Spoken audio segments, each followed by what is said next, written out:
Voltamos com o Globo Esporte e a gente vai ao vivo para falar com o Emanuel Araújo e trazendo as informações do Corinthians. Vai daí, Manu. Fala, Fred. Boa tarde pra você que se liga no Globo Esporte. Depois de 3 dias de descanso, ontem à tarde, o Corinthians voltou a treinar com boas notícias. E, pra ser mais específico, são 4. E uma limpa no departamento médico. A gente já tinha falado na terça sobre o Rodrigo Garro fazer a transição pro campo, mas a gente não tinha previsto a volta de Charles e também do André Ramalho, que já fazem recondicionamento físico no gramado. Agora, a maior surpresa, né? A notícia mais surpreendente de todas é o André Carrilho, porque ele operou o ligamento do tornozelo e o Dorival só estava contando com ele em 2026, mas ele se recuperou rapidamente e agora vai ser importante para essa reta final de Brasileirão e o mais importante, semifinal da Copa do Brasil prevista para o final de novembro.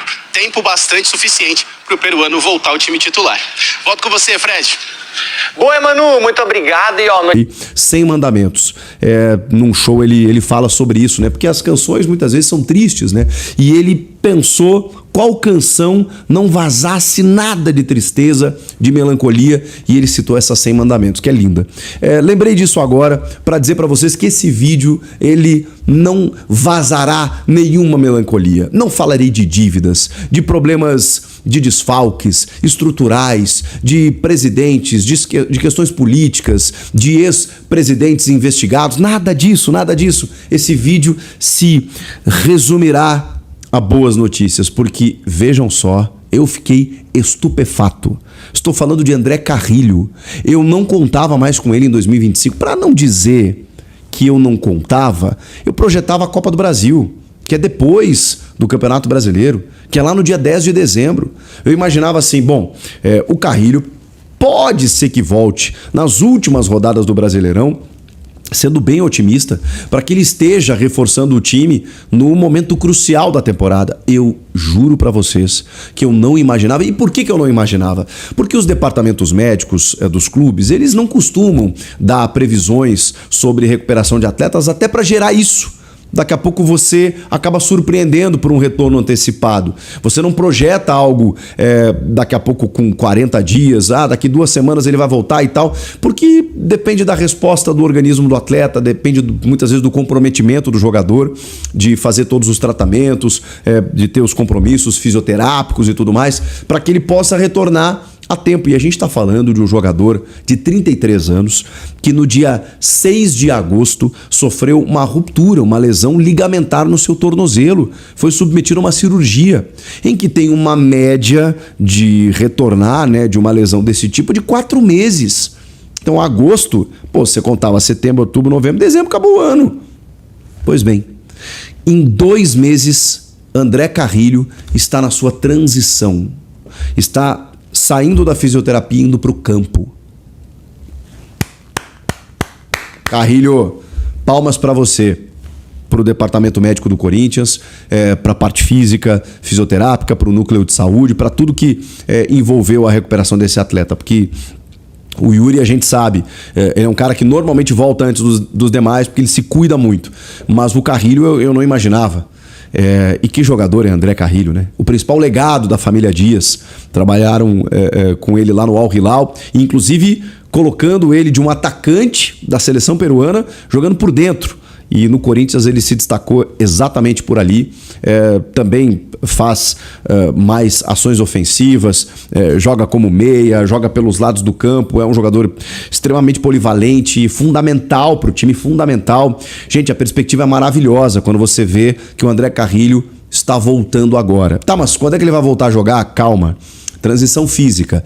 Isso significa que a partir de agora ele começa a fazer atividades parciais com o elenco para depois integrar efetivamente o grupo de jogadores e ficar à disposição do Dorival. Eu estou imaginando, nós estamos em meio à data FIFA, estou imaginando que nesses 6 dias de preparação, depois de 3 dias de folga que os jogadores tiveram, nessa reapresentação, 6 dias de trabalho até o jogo contra o Santos, ele provavelmente não vai ser relacionado contra o Santos. Mas talvez no final de semana que vem, e a gente está falando de 10 dias contando daqui, se não, gente, daqui 2 semanas no máximo, ele deve estar relacionado e aí vai começar a ganhar minutagem para readquirir ritmo de jogo. 2 meses parado, uma lesão ligamentar, que nunca é simples, mas, cara, a notícia já é maravilhosa. Eu confesso para vocês, eu não imaginava. Eu não contava com o André Carrilho tão cedo e fomos surpreendidos pela recuperação espantosa que teve esse atleta. Que baita notícia, André Carrilho de volta e na sequência vai estar reforçando o time. Mas tem mais boas notícias e como eu disse para vocês, esse vídeo ele se restringirá a boas notícias. Rodrigo Garro. Esse a gente já sabia, né? Teve uma lesão na panturrilha, teve aquela questão crônica no joelho, foi tratar na Espanha, se ausentou em muitos compromissos do ano, mas esteve presente nos grandes momentos também. Final do Paulista, Copa do Brasil, oitavas contra o Palmeiras, lá estava o Garro, sendo determinante. Mas há um mês ele teve uma lesão de grau 2 na panturrilha. Vem trabalhando, recuperando e também está entregue à transição física, que é saída para o campo. Como a lesão dele é um pouco mais simples do que uma lesão ligamentar, eu acho que se ele trabalhar esses 6 dias com bola, com os companheiros, eu acho que ele será relacionado contra o Santos. No mais tardar, final de semana que vem. Sem ser nesse próximo no outro, né? Que esse ainda pega a data FIFA. Então, o Rodrigo Garro está voltando. E acho que é uma baita notícia também. O Garro é fundamental para o time, é uma liderança, mesmo que ao seu estilo, né? Não tão declaratório, né? Mas é um cara que primeiro tem uma liderança técnica e segundo é muito querido pela torcida, é um cara envolvido com o jogo, é um argentino fantástico, o Rodrigo Garro. E que bom, né? Que o Breno Bidon ascendeu, surgiu, assumiu a função, os dois podem jogar tranquilamente juntos. Acho importante você ter esse processo nesse momento e, bom, o Dorival define a questão tática, mas, cara, a gente tá falando do Garro, que é o camisa 8 do Corinthians, um cara fundamental pro time. André Ramalho teve um estiramento no posterior da coxa direita, também se ausentou por alguns jogos e está na transição. O André Ramalho é um titular, mas vou falar um negócio. O Tchoca tá bem, hein? O João Pedro Tchoca, ele sempre que é chamado dá conta do recado. Tá jogando do lado do Gustavo Henrique e ao lado do Gustavo Henrique, fazendo ali a defesa ou por vezes com o Angileri ou até com o Ranieri, né, sendo um híbrido, né, um zagueiro barra volante. De qualquer maneira, o André Ramalho é um titular da equipe, né, e que ao lado do Gustavo Henrique fez uma boa dupla no ano passado e esse ano também. Deu uma oscilada em alguns momentos no início do ano, como todos os defensores, mas hoje titular absoluto e também trata-se de uma boa notícia o seu retorno.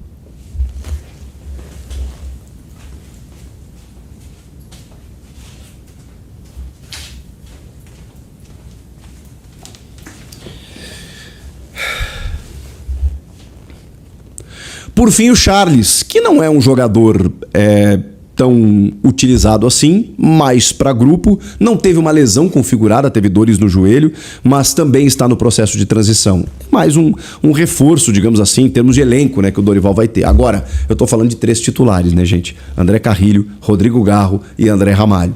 O Garro e o Ramalho vão voltar antes do Carrilho, pelo menos eu imagino assim, mas eles estão no mesmo processo, que é a transição física, saindo da fisioterapia para o campo. E aí você vai ver a resposta, né, que eles vão ter.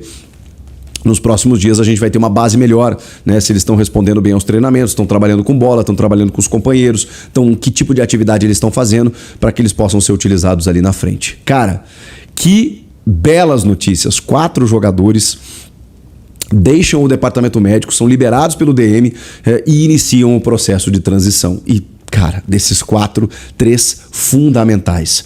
O Corinthians ainda tem alguns problemas nessa data FIFA, porque, por exemplo, o Hugo Souza está com a seleção brasileira, deve jogar contra o Japão, pelo menos essa é a projeção que se faz, que é na véspera do jogo contra o Santos. Ele até forçou um cartão no último jogo contra o Mirassol, porque sabia que não poderia jogar pela logística, por ser titular, enfim, já tinha isso no planejamento. Então o Felipe Longo deve jogar contra o Santos. O Romero também está com a seleção paraguaia. Não é um titular, mas é um jogador do grupo. Aí vai depender de como ele chega, aquela coisa toda. Se é que dá tempo de chegar. O Félix Torres, seleção equatoriana. É um cara que nem está sendo relacionado, né? Relacionado não está sendo utilizado. Então não dá nem para contar. Nem faz falta nesse sentido. E o Memphis Depay exige cuidados, porque ele está voltando de uma... não é uma lesão, né? Era um edema que é um inchaço na região, aí houve uma preservação, uma precaução, um trabalho com fisioterapia também, ele ficou afastado e tal, voltou no jogo contra o Mirassol apenas alguns minutos, houve uma conversa para que a carga da preparação física da seleção da Holanda seja cautelosa nesse sentido, e aí tem desgaste, tem jogos, tem viagem e tal, tem que ver como ele volta.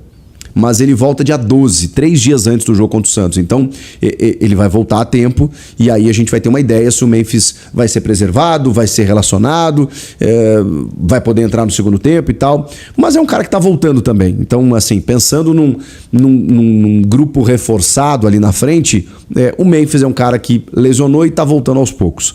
O Yuri já voltou. Já fez gol, já criou polêmica, já deu cavalo. Segundo informações do jornalista Bruno Fernandes, Yuri Alberto pode estar de saída do Corinthians em 2026. A Inter de Milão demonstrou forte interesse na contratação do atacante e prepara uma proposta de 3 anos de contrato. O clube italiano vem acompanhando o jogador de perto desde o início da temporada e acredita que ele tem o perfil ideal para reforçar o setor ofensivo pela sua mobilidade, boa finalização e entrega dentro de campo. Yuri, que já expressou o desejo de voltar ao futebol europeu, vê na Inter uma grande oportunidade de crescimento e a chance de disputar competições de alto nível, como a Champions League. Nos bastidores do Corinthians, a situação é tratada com bastante cautela. Apesar de o jogador ter contrato até 2027, a diretoria entende que será difícil segurar o atacante diante de uma proposta tentadora vinda da Europa. O Timão passa por um momento financeiro complicado e uma venda nessa proporção pode ajudar a aliviar as contas do clube. As cifras da negociação devem girar entre 20 e 25 milhões de euros, valor que agradaria tanto ao jogador quanto ao Corinthians, que ainda manteria um percentual em uma venda futura. Yuri Alberto, por sua vez, vive grande fase no Timão, sendo um dos principais nomes do elenco e querido pela torcida.